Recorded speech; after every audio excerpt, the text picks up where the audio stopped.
احمد ماینی څوک دی؟ السلام علیکم ورحمت الله وبرکاته. زما نوم احمد ماینو دی. زه په ناوه کې یادېږم. زه د جاپان هېواد په اصل کې د آیچي چې د جاپان مرکزي برخه ده یم، او اوس په چیپاکی کې چې توکیو ته نږدې دی ژوند کوم، او په توکیو کې کار کوم، او زه د څلورو امامانو د ډلې څخه یم په جاپان مسلم انجمن کې.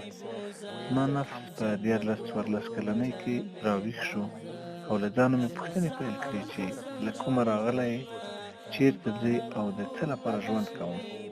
زه په جاپان کې پیدا او لوی شوی وم، نو نږدې دین چې ما پیدا کړی و هغه بودیزم و. نو ما ویل زه به د بودیزم له لارې خپل ځوابونه پیدا کړم. خو یو ځل مې دا چاره پرېښوده، او بیا ما چانس درلود چې د یوه کال زده کړو لپاره استرالیا ملبورن ښار ته ولاړ شم، او د اوسېدو په مهال ما یوه مصري کورنۍ ولیده. زما سره یې ډېر ښه برخورد وکړ. له دوی سره تر ښکته پورته کېدو وروسته مې دوی ښه وپېژندل، او زما لېوالتیا د اسلام د ضد په هکله ورو ورو له منځه ولاړه. څه لامل وګرځېد چې اسلام ته معتقد شي.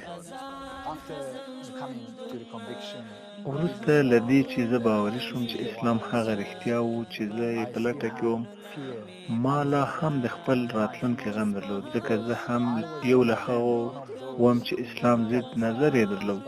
او که چیرې زه ننوځم د اسلام نړۍ ته، نو په جاپاني او زما خپله ټولنه کې به زه څنګه ښکاره شم؟ زه به ډېر پردی او غیر عادي کس په نظر راشم. خو د مالکول ایکس فلم لیدو زه وهڅولم، الحمدلله، ځکه هغه په تېر ژوند ټول کارونه کړي وو. خو بیا دا ډېر ښه تغییر وکړ. د نوي ژوند پیلولو ته د بل چا په طریقې سره چې ډېر سپېڅلی کس و، او د هغه حج ته تللو صحنې لیدل چې موږ وینو خلک د فوټبال، ګډا یا په کنسرت کې د خوشحالېدو لپاره سره راغونډېږي. خو دلته څومره خلک راغونډېږي چې د یوه خدای عبادت وکړي.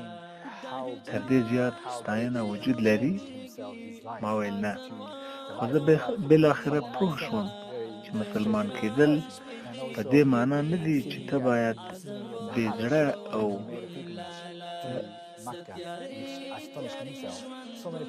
بې جرأته کس واوسې. مسلمان کېدل ډېر ښکلي او عالي دي، او الحمدلله ما آخرنی قدم واخیست او اسلام مې ومانه.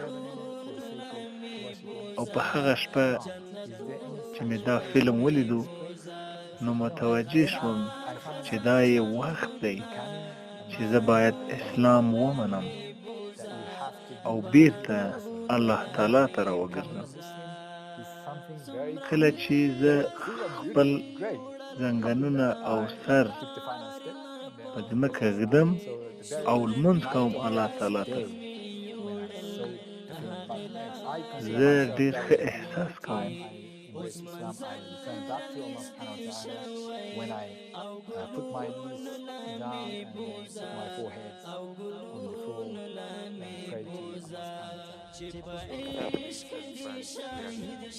کورنۍ او ملګرو دې څنګه ستا مسلمانېدو ته غبرګون وښود؟ دوی غلط پوه شوي وو. ما مې پلار او مور ته له الف نه تر ی پورې ما د راتګ په اړه اسلام ته وویل، خو دوی غلط پوه شوي وو، او په لومړیو کې مشکل نه و. خو په جاپان کې د توندلارۍ له زیاتېدو سره هغوی چې په توکیو کې په فرعي لارو د اورګاډو کې وژونکي زهر شیندلي وو، که څه هم په اسلام پورې اړه نه لرله، خو دوی یو بد انځور د ایمان لرلو ورکړ. هر څه چې وي، د دوی د جهالت له کبله دوی فکر کولو چې اسلام هم همداسې توندلارۍ ته ورته دی. کله مې چې د خپل پلار سره د بهرنۍ زده کړو اجازه په کویټ کې اخیستله تر څو عربي ژبه زده کړم، او زه له مخکې داخل شوی وم یوه پوهنتون ته چې عربي رشته یې ورښودله په اوساکا کې. نو ده وویل نه. نو د ده پوښتنې پیل شوې، ته ولې تر اوسه مسلمان نه یې؟ بس کړه نور مسلمانې. ما ورته وویل زه نشم کولی پلار ته خو پوهېږي د کله نه چې زه مسلمان شوی یم، آیا زه بې عقل شوی یم، آیا زه خراب یا بد شوی یم له مخکې څخه. دی په خپل زړه کې پوهېده چې زه هېڅ بد شوی نه یم، خو بالاخره یې راته وویل ته نور زما زوی نه یې. ډېر د حیرانتیا او ټکان خوړلو کلمه وه. نو زه مجبور وم بله کومه لاره ولټوم. بله ورځ په کوبې کې یوه جومات ته ولاړم.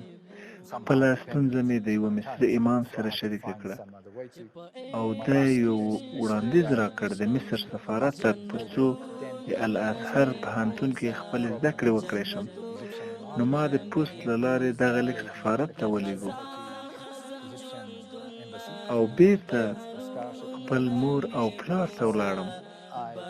په یوه ښه چاپېریال کې ورسره کېناستم او الحمدلله زه پوه شوم چې زه یې بېرته قبول کړی یم.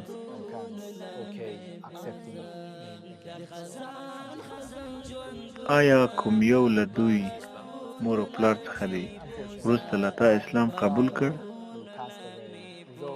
له بده مرغه نه. زما پلار وفات شوی خو مخکې له مرګه یې راته ویلي وو که زه له تا سره ژوند کول پیل کړم نو زه به د اسلام منلو ته چمتو شم، خو زما د کورنۍ له امله ده ونه شو کړی. هغه څه وو چې په بودایي کې ستا لپاره معنا نه درلوده او پرې پوه نه شوې. یو له هغو څخه بیرته موندل د وجود یا جسد چې دا مفکوره د هندوانو څخه اخیستل شوې او تاسو پوهیږئ چې بودیزم د هندویزم ځایناستی دی، یا دا چې بودا په خپله د هندویزم پلوی په پام کې راغلی. نو بیرته موندل د جسد داسې دي چې ته وینې چې ته لرې روح او دا روح هېڅکله نه مري او په همدې دنیا کې پاتې کېږي په مختلفو شکلونو کې چې اړه لري ستا په کارونو او هغه څه چې ته کوې. نو مخکینی ژوند کې ته باید واوسې ځناور، حیوان یا بل څه، او بیا د هغه سره سم چا تاسې واورېدل ته به مختلف مخلوق وي یا ښایي انسان وي او وروسته له دې ژونده یا همداسې، مګر دا چې ورسېږي نیراوانا یا د دوی په باور نیکمرغۍ ته، مګر دا چې ته په دې دنیا ښه پوه شې او بیا ووځې د بیرته موندلو د جسد له دایرې څخه، ته به همدې لارې ته دوام ورکوي. نو دا فکر په دې ډول دی. نو سوال راجع کېږي هغه شمېر مختلفو خلکو ته چې وخت په وخت دلته وو. نو که ته ووایې چې روح شته او اوس ژوند کوي او بیرته زیږېږي او بیرته پیدا کېږي د بل چا سره، څنګه کولی شي چې سره سر ورکړي دوی ته؟ که په جاپان کې کوم کس د اسلام په اړه څه ولټوي یا په ګوګل کې کومه پوښتنه وکړي، په بدل کې څه ترلاسه کوي؟ په دې پورې اړه لري چې څومره ژور هغه کس اسلام پېژندنې ته لیوال دی.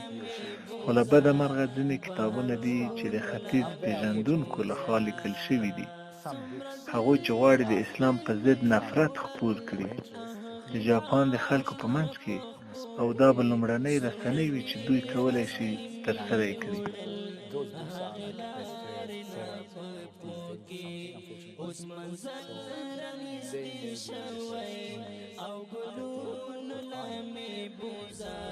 په جاپان کې تر ټولو بد او سخت حالت څه و چې ته یو مسلمان په حیث د ژوند کولو او په خپل دین د عمل کولو له کبله ورسره مخ شوې؟ زه به ووایم چې د لاسنیوي نشتون، ځکه الحمدلله 5 ماشومان لرم او زما په ګډون 7 کسه کېږو، یوازینی مسلمانان زما په کورنۍ او خپلوانو کې، ځکه زه کوم ښار کې چې اوسم موږ یوازې د لمانځه لپاره راغونډېږو او په نورو چارو کې د یو بل سره ګډون نه کوو. که زه بل ارتباط نه وینم په ورځنیو چارو کې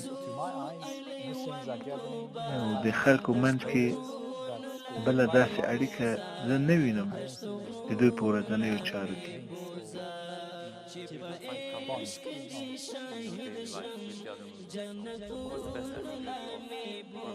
د حضرت محمد صلی الله علیه وسلم کوم ښه خصلت و چې په تا یې ډېر تاثیر وکړ؟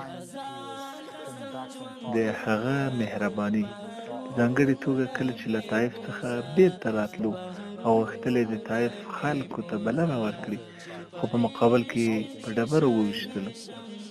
او کله چې ملایکو ورته وویل چې ووایه چې غرونه پرې راولو او دوی یې د لاندې اوړه اوړه کړو، خو ده په ځواب کې ورته وویل سبحان الله، داسې مه کوئ، شاید د دوی اولادونه به وروسته له دوی په یوه خدای ایمان راوړي.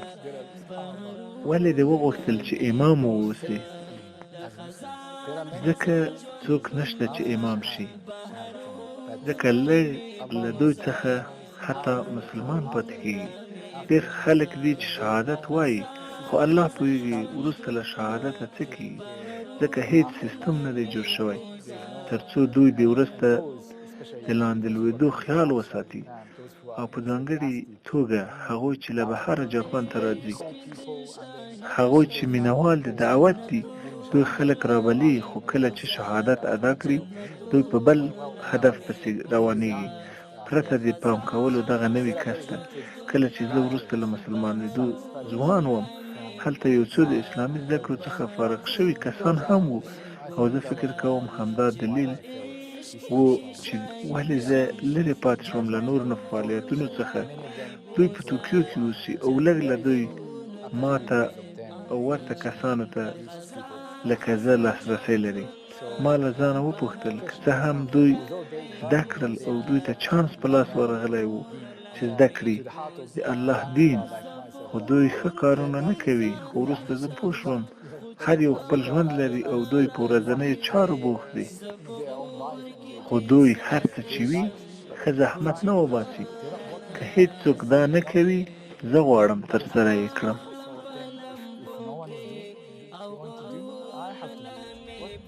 په څه دلیل خلک په اسلام ډیر شدید او بېرحمانه یرغل کوي؟ څه دلیل دی؟ حتی په جاپان کې ته وینې د دې پایله. زما په نظر یو دلیل یې دا دی چې دوی پوهېږي اسلام رښتیا دی، ځکه دوی په خپل زړه کې پوهېږي. وروسته له پوهېدلو او پېژندلو اسلام ته د رښتیا په حیث دوی پوهېږي چې باید قبول یې کړي. که دوی یې ومني دا به د دوی په سر بار وي، نو دوی د نفرت او ضدیت عمل کوي د اسلام سره، ځکه تاسو پوهېږئ پرته د زده کولو د اسلام زموږ نفسونه ډېر غټ او قوي وي زموږ په مقابل کې.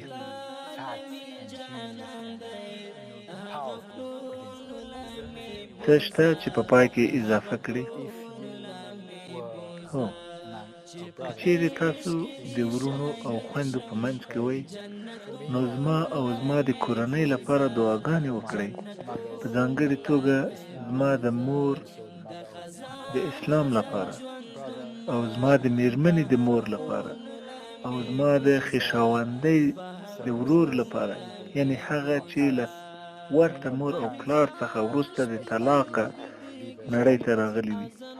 تر اوسه مسلمانان نه دي دوی، نو لطفاً زموږ لپاره دعاګانې وکړئ.